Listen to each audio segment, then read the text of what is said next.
দর্শক, আমরা নিচ্ছি একটা টেলিফোন কল। আসসালামু আলাইকুম, আপনার নাম বলে প্রশ্ন করুন দর্শক। আমি ইয়াসিন তুহিন বলছি চট্টগ্রাম থেকে।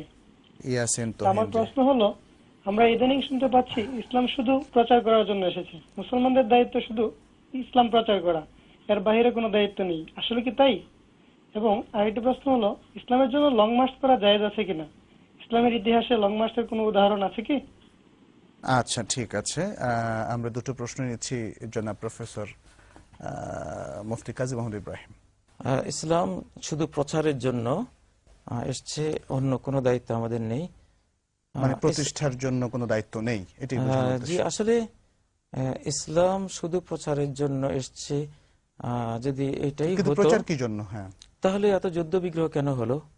তাহলে রাসূলুল্লাহ সাল্লাল্লাহু আলাইহি ওয়াসাল্লাম নিজে মদিনা রাষ্ট্র কেন তৈরি করলেন? তারপরে আবু বকর সিদ্দিক রাদিয়াল্লাহু তাআলা আনহু, খোলাফায়ে রাশেদিন, তারা সবাই মদিনা সেই অর্ধ পৃথিবী জুড়ে যেই ইসলামিক রাষ্ট্র তৈরি করে ইসলামের সমস্ত আইন কানুন বিধি বিধান সভ্যতা সংস্কৃতি যা আছে, এর যে বিশ্বাস সব চেতনা সবকিছু যে প্রতিষ্ঠিত করলেন, যদি শুধু প্রচারের উপরেই প্রচারের জন্য ইসলাম আসতো তাহলে প্রতিষ্ঠার কষ্ট করার দরকার ছিল না, কোনো প্রয়োজনই ছিল না। আচ্ছা, এই সম্পর্কে কোরআন হাদিসে কোনো দলিল আছে?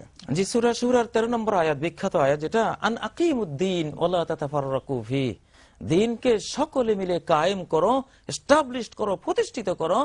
এই ক্ষেত্রে বিভিন্ন দলে দলে বিভক্ত হয়ে তোমরা যেও না, যাতে করে এই মহান লক্ষ্য থেকে বিচ্যুত হয়ে যাবা, সেরকম করো না। সকলে মিলে ওয়াতাসিমু বিহাবলিল্লাহি জামিআন ওয়ালা তাফাররাকু, আল্লাহর রজ্জুকে সকলে মিলে আঁকড়ে ধরো এবং বিচ্ছিন্ন হয়ে যেও না। সূরা আন-নূরের 55 নম্বর আয়াতে যেটা আল্লাহ বলেছেন, ওয়াদাল্লাহুল্লাযিনা আমানু মিনকুম ওয়া আমিলুস সলিহাতি লা ইস্তাখলিফান্নাহুম ফিল আরদি কামা ইস্তাখলাফাল্লাযিনা মিন ক্বাবলিহিম ওয়া লা ইউমাক্কিনান্না লাহুম দীনাহুমুল্লাযী ইরতাদা লাহুম ওয়া লা ইউবাদদিলান্নাহুম মিন বা'দি খাওফিহিম আমনা ইয়াবুদুনানি লা ইউশরিকুনা বি শাইআ। যে আল্লাহ ওয়াদা করেছেন যারা ঈমানদার তাদেরকে, যে জমিনে এদেরকে আল্লাহ তাআলা ক্ষমতা দেবেন ইসলামকে কায়েম করে একটা ইসলামী সাম্রাজ্য, ইসলামী খেলাফত প্রতিষ্ঠা করার জন্য তাদেরকে অবকাশ দিবেন, যেমন অতীতের মুসলিমদেরকে দিয়েছিলেন। এবং এই ধর্মকে এতটা এস্টাবলিশ করবেন যে তারা নির্ভীক চিত্তে একত্ববাদী হয়ে আল্লাহর ইবাদত করতে পারবে, কোনো ভয় কোনো আশঙ্কা কোনো দিক থেকে থাকবে না। এবং নবীজি বলেছেন, আল্লাহে লা ইউতিম্মান্নাল্লাহু হাযাদ দ্বীন হাত্তা ইয়াসিরা আর-রাকিব মিন সানআ ইলা হাদরামাউত লা ইয়াখাফু আহাদান ইল্লাল্লাহ আও যিবা আলা গানামি। আল্লাহর কসমের দ্বীনকে আল্লাহ তাআলা এমন ভাবে পরিপূর্ণ রূপ দেবেন, পৃথিবীতে ইসলামী রাষ্ট্র তৈরি করে এমন নিরাপত্তার ব্যবস্থা করবেন, সানা থেকে হাজারামাউত হাজার হাজার কিলোমিটার পর্যন্ত একজন যাত্রী চলে যাবে ইসলামী রাষ্ট্রের এই ছায়ায়, এতটা নিরাপত্তায় চলে যাবে যে আল্লাহ ছাড়া আর কারো কোনো ভয় থাকবে না। আচ্ছা, এখানে আরেকটা প্রশ্ন এসে যায়, মানুষ তো প্রথমে প্রচার করবে, তারপরে সম্ভব হলে তারা কায়েম করবে, কায়েমের জন্যই তো প্রচার করা। কায়েম করার পরে আবার ইসলামকে রক্ষা করার কোনো বিষয় কি আছে কিনা?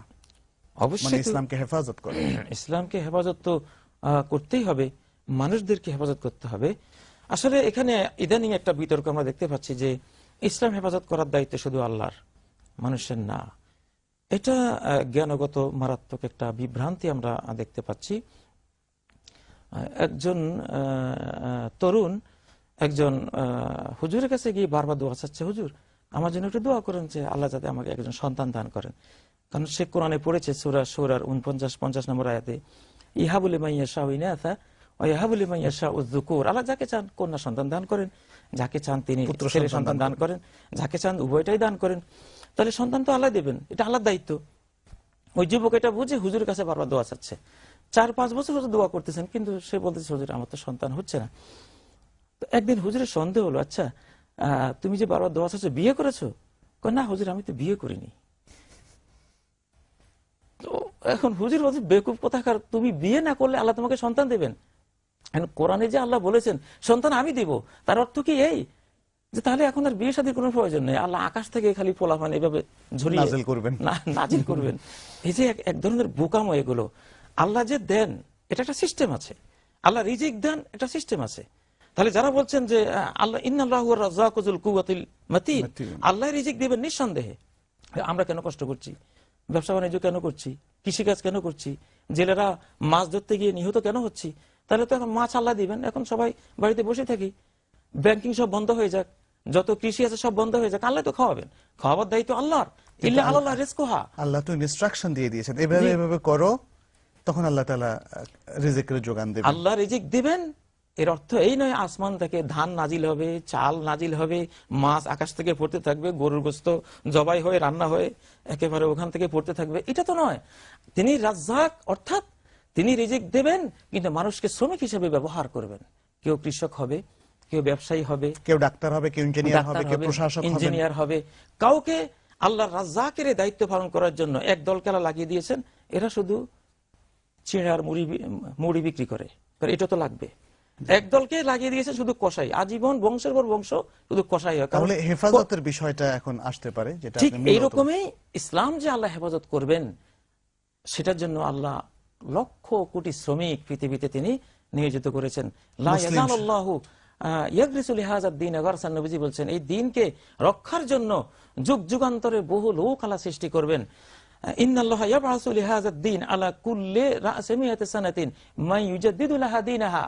প্রত্যেক 100 বছরের মাথায় আল্লাহ তাআলা এমন সব লোকেদেরকে পৃথিবীতে সৃষ্টি করবেন, যাদেরকে দিয়ে এই দ্বীনকে রিনিউ করে দেবেন, সংস্কার করে দেবেন, নবায়ন করে দেবেন, দ্বীনের হেফাজতটা তিনি এনশিওর করবেন। আচ্ছা, আমরা কি দ্বিতীয় প্রশ্ন থেকে যেতে পারি কিনা? ভাই ইয়াসিন আরেকটি প্রশ্ন করেছেন যে ইসলামের ইতিহাসে লং মার্চের কোনো ঘটনা কি আছে? পুরো ইসলাম তো লং মার্চ দিয়ে ভর্তি।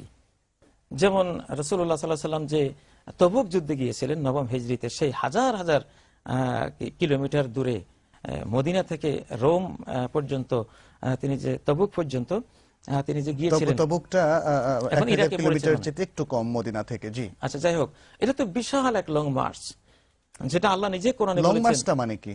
মানে দীর্ঘ যাত্রা, দীর্ঘ যাত্রা। আচ্ছা, আল্লাহ বলেছেন মুনাফিকরা লাউ কানা সাফারান কাসিদান লাউ কানা আরাদান করিবান ওয়া সাফারান কাসিদান লাত্তাবাউক, যদি নগদ কিছু পাওয়া যেত আর সফরটা সংক্ষিপ্ত হতো, শর্ট মার্চ যদি হতো, লং মার্চ না হয়ে লাত্তাবাউকা, তাহলে শর্ট মার্চ হলে এরা কিন্তু তারা মুনাফিকরা আপনার পিছে পিছে আসতো, কারণ বেশি তো কষ্ট হবে না। ওয়ালাকিন বাউদাত আলাইহিমুশ শুক্কা, কিন্তু সফরটা যে বিরাট দীর্ঘ, লং হয়ে গেছে, এই জন্য মুনাফিকরা আমরা এত দূরে যেতে পারবো না। তাহলে লং মার্চ তো রাসূল করেছেন, তবুকের যুদ্ধ ছিল লং মার্চ। তবুকের যুদ্ধেও তো আমরা দেখি কেউ হেঁটে গিয়েছেন, কেউ ঘোড়ায় গিয়েছেন, কেউ উঠে গিয়েছেন। এবং মক্কা বিজয়, যেটা মদিনা থেকে প্রায় 450 কিলোমিটার, এটা কি লং মার্চ নয়? অবশ্যই এটাও তো লং মার্চ। সেখানে গিয়ে মক্কা জয় করে এসেছেন। মুতার যুদ্ধ, সাহাবীদেরকে যে পাঠালেন রোমের বিরুদ্ধে যুদ্ধ করতে, সেটাও ছিল একটা লং মার্চ। তারপর এটা ছাড়াও সাহাবীরা একটা হাদিসের জন্য লং মার্চ করেছেন, মদিনা থেকে মিশর পর্যন্ত। হযরত উকবা রাদিয়াল্লাহু তাআলা, আবু আইয়ুব আনসারী, তিনি উকবা থেকে একটা হাদিস নেওয়ার জন্য সুদূর মদিনা থেকে মিশর পর্যন্ত তিনি লং মার্চ করেছিলেন।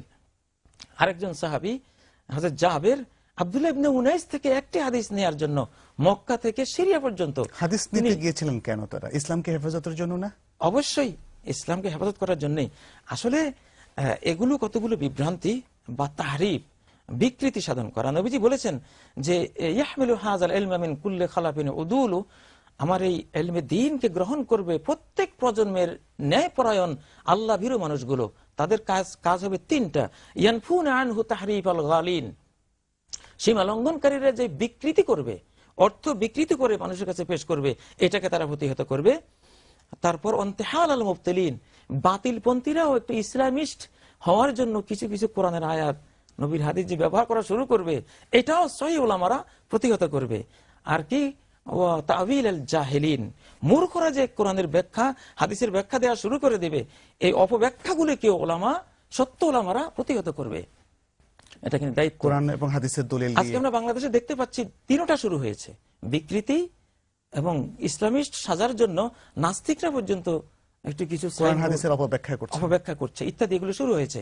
তো এগুলো প্রতিহত করে সঠিক ব্যাখ্যা, সঠিক ইসলামকে উপস্থাপনা করা উলামা কেরামের অবশ্যই দায়িত্ব।